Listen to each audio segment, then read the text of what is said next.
ഫിർദൗസ്, ഞെട്ടിപ്പിക്കുന്ന വിശദാംശങ്ങളാണ് ഇപ്പോൾ നമുക്ക് ലഭ്യമായിക്കൊണ്ടിരിക്കുന്നത്. അതായത് ആതുരാലയങ്ങൾ, സാധാരണക്കാർക്കടക്കം ആശ്രയമാകേണ്ട ഈ ആതുരാലയങ്ങളാണ് ഇത്തരത്തിലുള്ള കച്ചവടത്തിന് കൂട്ടുനിൽക്കുന്നത്. ആശുപത്രി അധികൃതർ തന്നെ ഏജന്റ് ആകുന്നു എന്നുള്ള ഞെട്ടിപ്പിക്കുന്ന വിശദാംശങ്ങൾ, വിവരങ്ങൾ പുറത്തു വരുമ്പോൾ എങ്ങനെ കാണുന്നു താങ്കൾ? 100% സത്യമാണ്. ആശുപത്രി അധികൃതർ തന്നെയാണ് ഇതിൽ ഏജന്റ് ആവുന്നത്. നിങ്ങൾ ഒറ്റ കാര്യം മാത്രം ആലോചിച്ചാൽ മതി. അതായത് നമുക്കൊരു കിഡ്നിയോ ലിവറോ അല്ലെങ്കിൽ ഹാർട്ടോ ട്രാൻസ്പ്ലാന്റ് ചെയ്യാൻ ഒരു ചായക്കടയിൽ പോയിട്ട് സാധിക്കില്ല. അതൊരു ആശുപത്രിയിലേ സാധിക്കുള്ളൂ. ആശുപത്രിയിൽ അങ്ങനെ ഒരു ട്രാൻസ്പ്ലാന്റേഷൻ ഒരാൾ വരുന്ന സാഹചര്യത്തിൽ ആ ആശുപത്രി അതിന്റെ ഡോക്യുമെന്റേഷൻസ് എല്ലാം പരിശോധിക്കേണ്ട സാഹചര്യമുണ്ട്.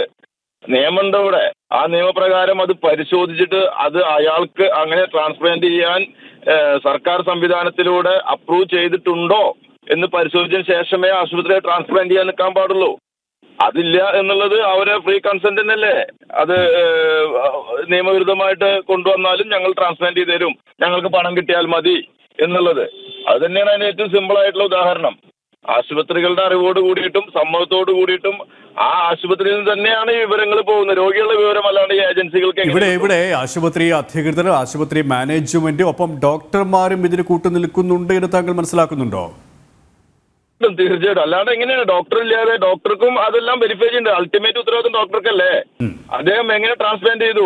ഒരു അവയവം ട്രാൻസ്പ്ലാന്റ് ചെയ്ത് കഴിഞ്ഞാൽ അതിന്റെ സർക്കാർ നിയമപ്രകാരമുള്ള എല്ലാ നോംസും ഫുൾഫിൽ ചെയ്തിട്ടാണോ ആ റെസിപ്പിയന്റും ഡോണറും അവിടെ എത്തിയിരിക്കുന്നത് എന്ന് പരിശോധിക്കുന്ന ഉത്തരവാദി ഡോക്ടർക്കുണ്ട്. ആ ഡോക്ടറാണ് അതിന്റെ അൾട്ടിമേറ്റ് ഉത്തരവാദി. അപ്പൊ ആ ഡോക്ടർക്ക് ആ ഹോസ്പിറ്റൽ മാനേജ്മെന്റ് പറയുന്ന കാര്യങ്ങളെ അവർക്ക് ചെയ്യാൻ പറ്റുള്ളൂ. ആ മാനേജ്മെന്റ് ഇതിൽ ഇത്തരം കാര്യങ്ങൾ ചെയ്യുന്നത് എന്തുകൊണ്ടാന്ന് വെച്ചാല് അവർക്ക് ആ ട്രീറ്റ്മെന്റിലൂടെ 10-15 ലക്ഷം രൂപ, ഒരു കിഡ്നി ആണെന്നുണ്ടെങ്കിൽ 15-20 ലക്ഷം രൂപ അവർക്ക് കിട്ടും, ആശുപത്രിക്ക് കിട്ടും. ഫിർദൗസ്, ഇവിടെ നമുക്കറിയാം ഈ വിദേശ രാജ്യങ്ങളിൽ നിന്നടക്കം നിരവധി ആൾക്കാരാണ് ഇവിടെ ചികിത്സ തേടി എത്തുന്നത്. കാരണം ഈ മൾട്ടി സ്പെഷ്യാലിറ്റി ആശുപത്രികളടക്കം എല്ലാ സൗകര്യങ്ങളും ഉള്ളതുകൊണ്ട് തന്നെ അവർ അത്തരത്തിലുള്ള ചികിത്സാർത്ഥം എത്തുന്നു, അവരോട് ലക്ഷങ്ങൾ വാങ്ങുന്നു.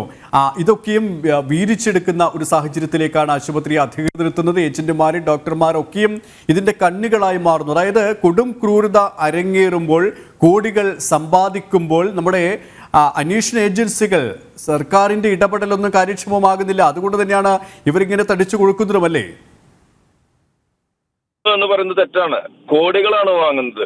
ഉദാഹരണത്തിന് അമേരിക്കയിൽ ഒരു ഹാർട്ട് ട്രാൻസ്പ്ലാന്റേഷന്റെ കോസ്റ്റ് എന്ന് പറയുന്നത് 3 കോടി രൂപയാണ് മിനിമം. ഈ 3 കോടി രൂപയ്ക്ക് ട്രീറ്റ്മെന്റ് അവിടെ അവയവം കിട്ടണം. വെറുതെ ട്രാൻസ്പ്ലാന്റ് ചെയ്ത ആ ട്രാൻസ്പ്ലാന്റേഷൻ കോസ്റ്റ് ആണ് പറയുന്നത് 3 കോടി രൂപ. അവയവം കിട്ടണം. അവയവം എവിടുന്ന് കിട്ടും? എറണാകുളത്തെ 2-3 മൾട്ടി സ്പെഷ്യാലിറ്റി ആശുപത്രികളിൽ ഈവൻ അഫ്ഗാനിസ്ഥാനിൽ പോലുമുള്ള ആളുകൾ റൂം എടുത്ത് താമസിക്കുന്നുണ്ട് അവയവങ്ങൾക്ക് വേണ്ടിയിട്ട്. കൈ പോയിട്ടുള്ള ആളുകൾ, കാല് പോയിട്ടുള്ള ആളുകൾ. എങ്ങനെയാണ് ആളുകളുടെ കൈയും കാലും പോകുന്നത്? അത് പ്രത്യേകിച്ച് അഫ്ഗാനിസ്ഥാനാകുമ്പോൾ എങ്ങനെയാണ് കൈയും കാലും പോകുന്നത്? ആ സാഹചര്യത്തിലുള്ള ആളുകൾ പോലും ഇവിടെ ഉണ്ട്. നമ്മുടെ നാട്ടില്, നമ്മുടെ എറണാകുളം സിറ്റിയിലെ മൾട്ടി സ്പെഷ്യാലിറ്റി ആശുപത്രികളിൽ റൂം എടുത്ത് താമസിക്കുന്നുണ്ട് എന്നുള്ളത് എനിക്ക് ആശുപത്രിയിൽ നിന്ന് കിട്ടിയിട്ടുള്ള വിവരമാണ്. അവിടുത്തെ നഴ്സിംഗ് സ്റ്റാഫുകളിൽ നിന്ന് കിട്ടിയിട്ടുള്ള വിവരമാണ്. ഇവിടെ എന്ത് ഇടപെടലാണ് വേണ്ടത്? കാരണം ഇത് തീർച്ചയായും ക്രൂരതയാണ് അരങ്ങേറുന്നത്. ഒരിക്കലും അനുവദിച്ചു കൊടുക്കാൻ കഴിയാത്ത ഒരു അവസ്ഥയാണ്. സാധാരണക്കാരുടെ ജീവൻ വെച്ച് പന്താടുന്ന ഇത്തരത്തിലുള്ള മാഫിയയെ എങ്ങനെ നമുക്ക് ഒരു പരിധിവരെയെങ്കിലും പ്രതിരോധിക്കാൻ സാധിക്കും? നമ്മുടെ സംവിധാനങ്ങൾ എത്രത്തോളം ഉണർന്ന് പ്രവർത്തിക്കേണ്ടിയിരിക്കുന്നു?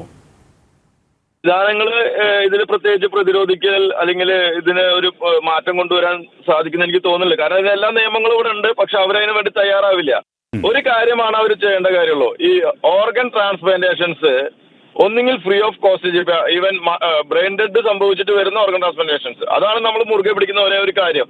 അത് ഫ്രീ ആയിട്ട് ചെയ്യുക. ഏതർ നിങ്ങൾ ഗവൺമെന്റ് മെഡിക്കൽ കോളേജിൽ, കോട്ടയം മെഡിക്കൽ കോളേജിൽ കേരളത്തിലെ ഏറ്റവും വലിയ സംവിധാനമുള്ളത്, ഈവൻ മൾട്ടി സ്പെഷ്യാലിറ്റി പ്രൈവറ്റ് ആശുപത്രികളെക്കാൾ സംവിധാനമുള്ളത് കോട്ടയം മെഡിക്കൽ കോളേജിലാണ്. അവിടെ എന്തുകൊണ്ട് ഇത്തരം സർജറികൾ ചെയ്യുന്നില്ല? ഇത്രയും പണം നമ്മുടെ ടാക്സിൽ നിന്ന് എടുത്തിട്ടുള്ള പണം ചെലവാക്കിയിട്ടാണ് അവിടെ കാത്ത് ലാബും ഇതെല്ലാം സജ്ജീകരിച്ചു വെച്ചിരിക്കുന്നത്. അവിടെ എന്തുകൊണ്ട് ആകെ 3 ഹാർട്ട് ട്രാൻസ്പ്ലാന്റേഷനാണ് അവിടെ നടത്തിയിരിക്കുന്നത്? എന്തുകൊണ്ട് അവിടെ നടത്തുന്നില്ല? അവിടെ നടത്തിയാൽ വരുന്ന കോസ്റ്റ് എന്ന് പറയുന്നത് 1,50,000 രൂപയാണ്. നേരെ മറിച്ച് പ്രൈവറ്റ് ആശുപത്രിയിൽ, ഈവൻ ലിസിയിലൊക്കെ പോയിട്ട് ട്രാൻസ്പ്ലാന്റ് ചെയ്ത് കഴിഞ്ഞാൽ വരുന്ന കോസ്റ്റ് 25 ലക്ഷം രൂപ മുതൽ 30 ലക്ഷം രൂപയാണ്. ഇത് തന്നെയാണ് ഇതിന് മാറ്റം. അപ്പൊ സർക്കാർ തന്നെ, മാത്രമല്ല ഇതിനെ പ്രൊമോട്ട് ചെയ്യുന്നത് ആരാണ്? KNOസിന്റെ ഒരു നോഡൽ ഓഫീസർ ഉണ്ട്, ഇപ്പൊ KSOട്ടോടെ എക്സിക്യൂട്ടീവ് ഡയറക്ടർ. അദ്ദേഹം തന്നെയാണ് ഇതിനെ സ്വകാര്യ ആശുപത്രിയിലേക്ക് കൊണ്ടുപോകാൻ വേണ്ടി പ്രൊമോട്ട് ചെയ്യുന്നത്. അദ്ദേഹത്തിന്റെ 1-2 ഇന്റർവ്യൂവിൽ മുമ്പ് പറഞ്ഞിട്ടുള്ളത് ഈ സർജറിക്ക് സാധാരണ വരുന്ന കോസ്റ്റ് 25 ലക്ഷം രൂപയാണെന്നുള്ളതാണ്. അതായത് സർജറി ഡേക്ക് ഡിസ്പോസിബിൾസിന് മാത്രം വേണ്ടി വരുന്ന കോസ്റ്റ് 25 ലക്ഷം രൂപയാണ് എന്നാണ് അദ്ദേഹം പറഞ്ഞിരിക്കുന്നത്. അത് എന്ത് എവിഡൻസിന്റെ അടിസ്ഥാനത്തിലാണ്? ഞാൻ ഇതിന് കംപ്ലീറ്റ് കോസ്റ്റ് എന്താണ് വരുന്നത്, എന്തൊക്കെ ഡിസ്പോസിബിൾസ് ആണ് ഇതിന് വരുന്നത് എന്നെല്ലാം ഞാൻ എടുത്തു. അത് കൃത്യമായിട്ടുള്ള ഈ സർജറി ചെയ്യുന്ന ഡോക്ടർമാരിൽ നിന്ന് എടുത്തത്. വരുന്ന കോസ്റ്റ് പറഞ്ഞാൽ 1,80,000 രൂപയാണ്. പിന്നെ എന്തിനാണ് സർക്കാർ സംവിധാനത്തിൽ ഇരുന്നിട്ട് ഇതിനെ കൺട്രോൾ ചെയ്യുന്ന തലവൻ എന്തിനാണ് ഇങ്ങനെ സ്വകാര്യ ആശുപത്രികളെ സഹായിക്കുന്ന രീതിയിൽ പറയുന്നത്? അപ്പോൾ വേലി തന്നെ വിളവ് തന്നെയാണ്. അവിടെ നമുക്ക് എന്ത് ചെയ്യാൻ പറ്റും? യെസ്, അത് തന്നെയാണ്. വളരെയധികം നന്ദി സി. ഫിർദൗസ്, ഈ ഒരു സമയം ഞങ്ങളോട് സഹകരിച്ചതിന്.